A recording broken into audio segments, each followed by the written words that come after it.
Jake had always felt the pull of the open plains.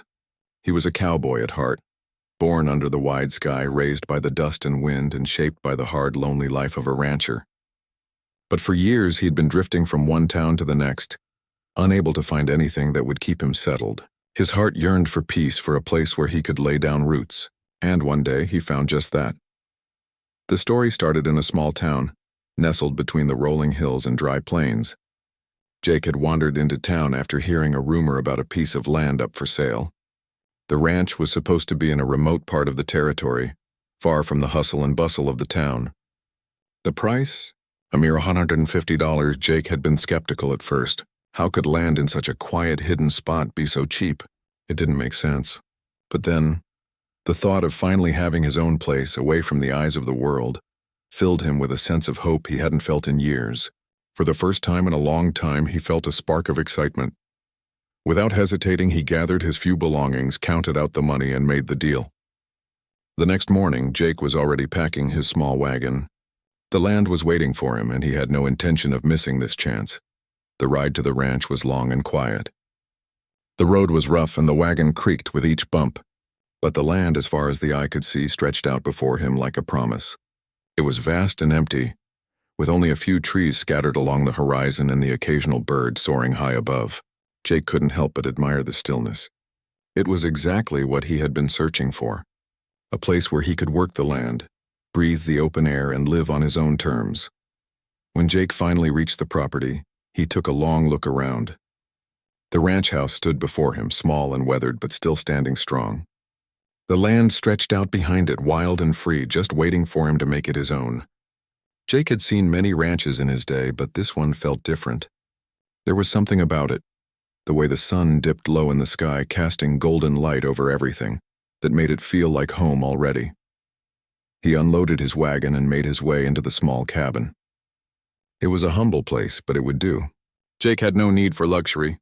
All he needed was peace, and that's what this place offered.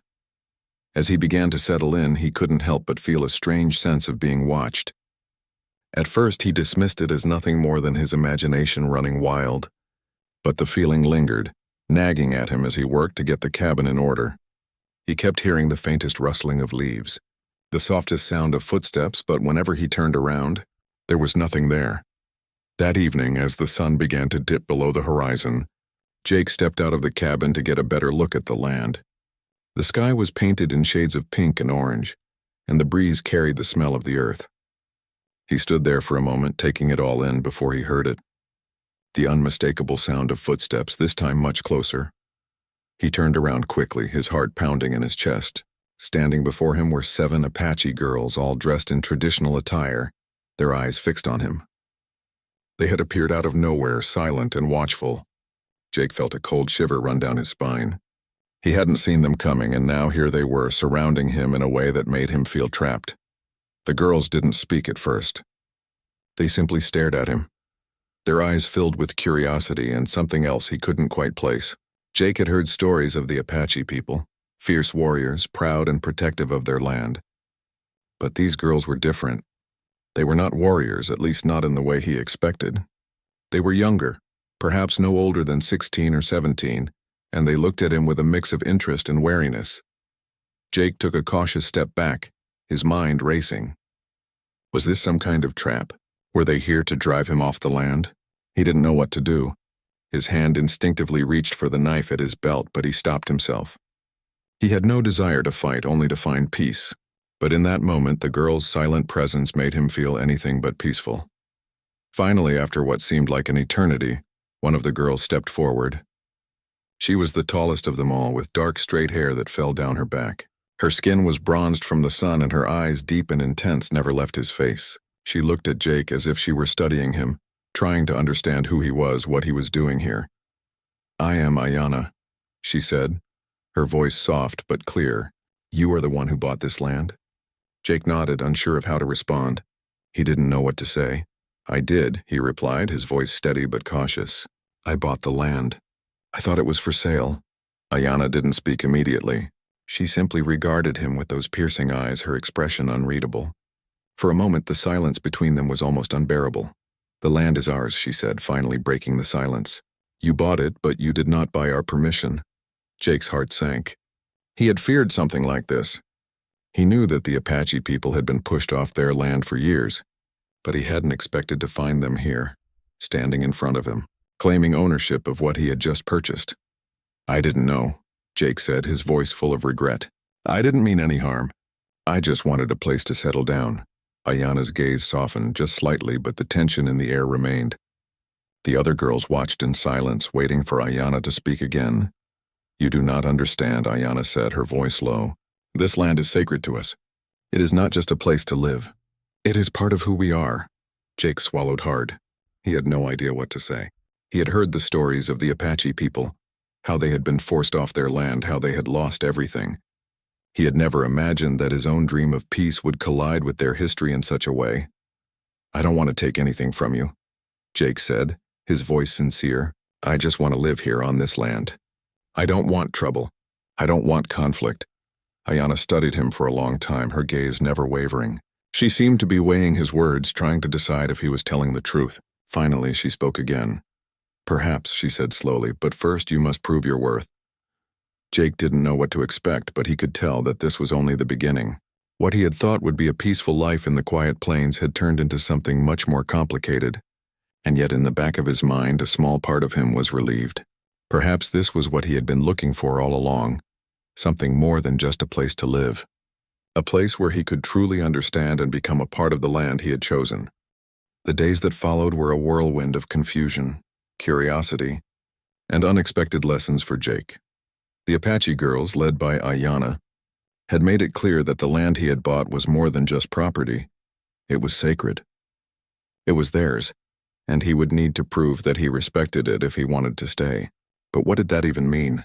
Jake wasn't sure. All he knew was that he had never expected to be part of something so deeply rooted in history and tradition. Ayana and the other girls didn't speak much of their plans at first. They simply watched Jake, observing his every move with quiet intensity. He was used to being alone, accustomed to the solitude of the ranch, but now, with them around, it felt different. There was a sense of unease, but also a growing respect.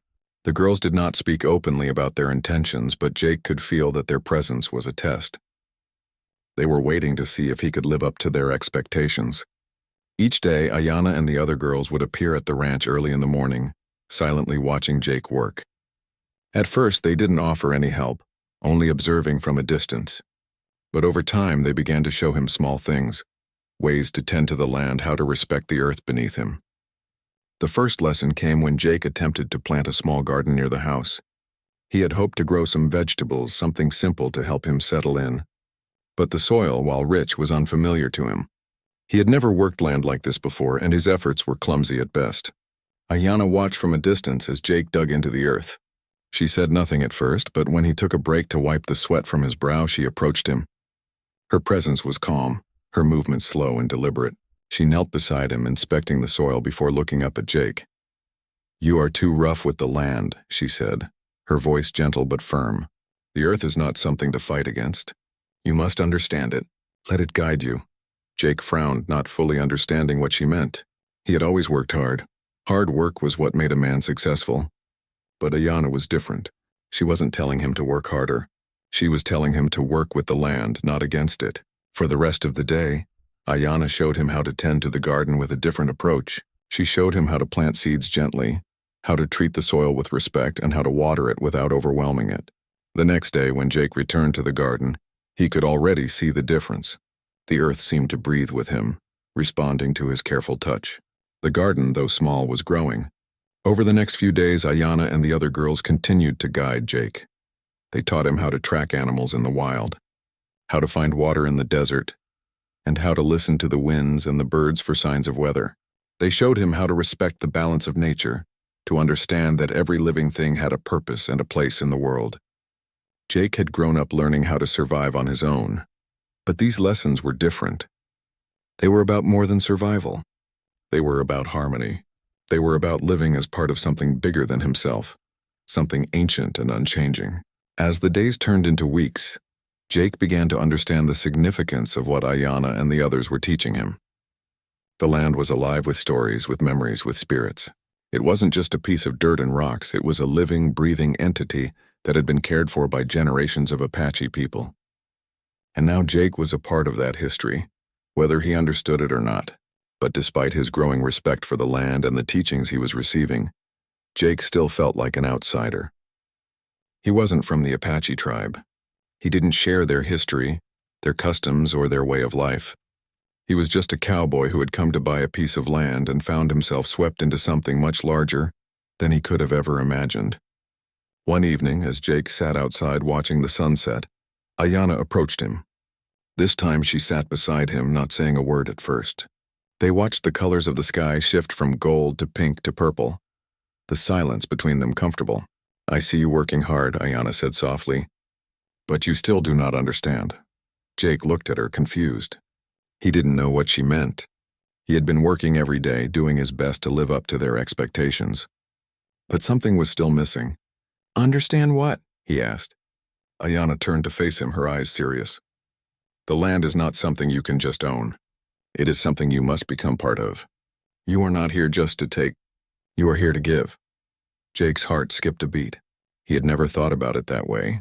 He had come to the land to find peace, to escape the chaos of his past, but he had always thought of it as something he could possess, something he could make his own. Now Ayanna was telling him that he had it all wrong. "The land," she continued, "is not a possession. It is a responsibility, and you must earn your place here." The weight of her words sank into Jake's chest. He had thought he was just buying a piece of land, but now he realized that this place was not just a piece of earth. It was part of something sacred, something bigger than himself.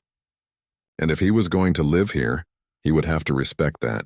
Over the next few weeks, Jake worked harder than ever, not just on the land, but on himself. He began to understand the deeper meaning behind Ayanna's lessons. He learned to listen to the whispers of the wind, the rhythm of the earth beneath his feet, and the songs of the animals that roamed the land. He learned that every action he took had consequences, that every plant he nurtured, every animal he cared for was part of the greater balance of life. But it wasn't just about the land. It was about the Apache girls, too. They weren't just teaching him how to survive in the desert. They were teaching him how to live with respect, with humility, and with gratitude. They were showing him a way of life that he had never known, one that was rooted in community, in tradition, and in respect for all living things. As the days passed, Jake felt himself becoming more and more connected to the land and to the Apache girls. They were no longer strangers to him. They were his companions, his teachers, and in many ways his family. And slowly, he began to realize that this was what he had been searching for all along, not just a place to settle down, but a place where he could truly belong. One evening, as Jake worked alongside Ayanna and the others, he finally understood what she had meant. He wasn't just here to survive. He was here to give back to the land, to honor it, and to live in harmony with it. And in doing so, he had found the peace he had been seeking, not just in the land, but within himself.